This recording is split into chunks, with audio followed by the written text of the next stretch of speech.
Tips with Tony. Tips with Tony. All about nutrition from your favorite dietitian. Everything you need to digest in your mind. Tips with Tony. Tips with Tony. Making you healthier one bite at a time. With Tony. Woo. Hello and welcome to the Tips with Tony podcast. I'm Tony Marinucci, your registered dietitian, helping you get healthy one bite at a time. I am so excited to officially announce before we get into today's episode that the Once Upon a Diet book is now available in all formats: paperback, Kindle, and audiobook. You can get it in Amazon. I will put the link below. And also, whether you have the hard copy, the Kindle version, or the audiobook, you might love to know that if you go to tipswithTony.com/onceuponadiet, all of the charts and resources and things I reference in the book are free for you to download when you go to www.tipswithTony.com/onceuponadiet. So I will put both of those things in the show notes. You could also purchase the book there, but it's probably fastest just to go straight to Amazon. Just type in Once Upon a Diet. I'll put both links in the show notes. So excited. Oh God, this has been such a process, but I'm so glad it's finally out there in the universe and you can get it wherever you're at and you can absorb it in any way that you want. The feedback has been absolutely incredible. I keep getting, it's such a quick read. It's so relatable. It's triggering yet empowering. It's just like, wow. I'm obsessed. And that's literally what people are telling me. And I'm just like, it made the whole process so worth it because it was not an easy one. Let me tell you that. All right. So with that said, we are going to get into today's episode, which is what to do with the extra Halloween candy. We are getting into the holidays. And so if you're kind of feeling frustrated that you almost like can't handle it, you keep like grabbing those extra pieces of candy that are around, you overdid it, you kind of are maybe even sneaking it, I really need you to understand that there is no shame in eating this Halloween candy. It is there, whether your favorite is candy corn, which I think you're weird, no offense, or Reese's Pieces, or chocolate, or Snickers, or peanut M&Ms, or what else are there? Skittles. There's so many different varieties of different candy and options. And during the holiday season, and especially right after Halloween, it is abundant. It is everywhere. Depending on where you work, now we're going back to work, hopefully getting out of this pandemic. For some of you, you're back in office. So your boss might have it in a candy dish. Maybe you leave it out in your home. You leave a candy dish for when you have company over. Whatever it is, if you have this mindset that you think that you're not allowed to have it, you're going to be tempted for it, to have more of it. And it's going to pull you. It's like a little kid. If you tell them, no, you can't do that, they're going to want to do it more. Right? So you have to really understand that you really can have it. You really, really can. At the same time, we really need to think about when you don't have it, when you don't allow yourself to have it, how restricting that feels and how much it ends up backfiring, right? And you tend to overindulge. And then also remembering that when you overdo it, you feel sick and you're like, oh God, I really shouldn't have done that, right? So we need to figure out what is your definition of moderation? How do you incorporate it in a balanced way? And do you actually want it? I actually just shared on my story a couple of days ago, right before Halloween weekend, and kind of talking about, because we know the candy's been around leading up to Halloween, right? So it's not just on Halloween, it's leading up to it and after. And especially if you have young kids, you might be going trick-or-treating, with their school or some sort of event like during the week, right? So a long story short, I actually had a client who went trick-or-treating with her kids on a Friday. And prior to that, we had a session. I actually don't do coaching anymore, but this is like a lifelong person who I've coached for so long that I have a couple lifers, I'm not going to lie. But with that said, this is an example of anybody else that was in our program. So whether you work with Mary Rose or Casey or myself, you will still get a similar response and reaction to when we take a look at your food records, right? And we start to pay attention to what you're eating or not eating. We're going to identify some things. And with this client in particular, she's been hustling, working. She works out a lot. She's really trying to get super, super fit. She does Orange Theory workouts. It's in the middle of, I don't know if you're familiar with Hell Week. So she's been doing really high intensity workouts. So I'm looking at her food records and she's telling me that her hunger levels, she's starving. And I'm like, well, yeah, you're not eating enough. Like, we got to kick that up, right? So often if you feel like you have these cravings for these sweets, it's probably because you're either not eating enough or you're not eating balanced enough. So you might be eating enough volume and food and calories, but you're not eating enough maybe protein or fiber, or maybe drinking enough water or getting enough sleep. Like, there's so many other components that affect our hunger and our cravings. So knowing that she's been getting adequate sleep, she's been hydrating with water, she's still eating 3 meals a day, they just weren't large enough. There wasn't enough protein. And so we really talked about just kicking it up a notch, and don't worry about what would appear to be overeating. It's clearly not overeating if your body's telling you I'm hungry, right? So long story short, as a result of that, she goes out trick-or-treating, and normally where it would be kind of difficult for her, she was able to just decide, you know what, she wasn't even hungry for it, so she wasn't really tempted to eat all this candy, but she really wanted an Almond Joy, so she allowed herself to have, of all the candy options, there was tons of them, she just had one Almond Joy, she felt super satisfied, and then later that night had dinner. So it doesn't have to be as tempting as we put it out to be in our minds when we go in with it with the right mindset, and also when we're fueling our bodies. I think that's super important. Now, with that said, we are human, right? And we do, quote unquote, make mistakes or get caught up in the moment.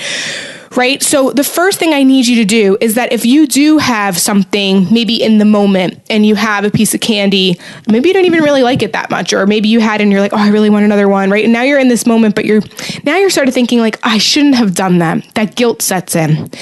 We have to be mindful that guilt leads to not caring, right? It leads to that screw it mindset, to the like, oh, it's Halloween, or you only live once, or oh, I'll start again on Monday. And then you overeat more than you even really were going to or intended to in the first place, right? So holding on to guilt versus letting go of it is the difference between you staying stuck in that diet mindset versus breaking free from it. So I think that's super important. So the first thing you need to do is, if you do overeat it or even have a little bit of it, you have to know that you have every opportunity at every moment, every single moment, to make a choice, and to know that guilt, as soon as you feel it, you got to release it. Replace it with compassion, and just know you're human. We're still learning. You're still developing. It's okay, right? So that's super important. Then, what, very similar to my client example, is choose the candy that you really want. Like, maybe I made this joke, and I'm so sorry if I offended you before. I did it on my story as well. But like, if you really love candy corn, like, that's your thing. It's the season for candy corn. Even though we live in a world where you can buy candy corn all year round, it's just like the time of year where you might have more candy corn, right? So if that's truly your favorite, don't waste your taste buds on the things that you don't actually like. Like me personally, I love dark chocolate, or all chocolate, really. I love chocolate and peanut butter. So that's why Reese's Peanut Butter Cup is my absolute favorite. But I also love things like Snickers. Those are anything that's like chocolatey. I like candy, not really into it. Like, I just could care less. So I'm going to look like when, my boyfriend's daughter is 5, when she comes home with her candy, I'm going to look at it and I'm probably going to choose one of those things that I actually want. And I'm going to just stick with that one thing, but I'm not going to have the candy just because it's there or just because I can, right? Because I can. We all can. But that doesn't mean I'm going to, because I'm not actually going to get joy from it, right? So allow yourself to have the thing that you actually want.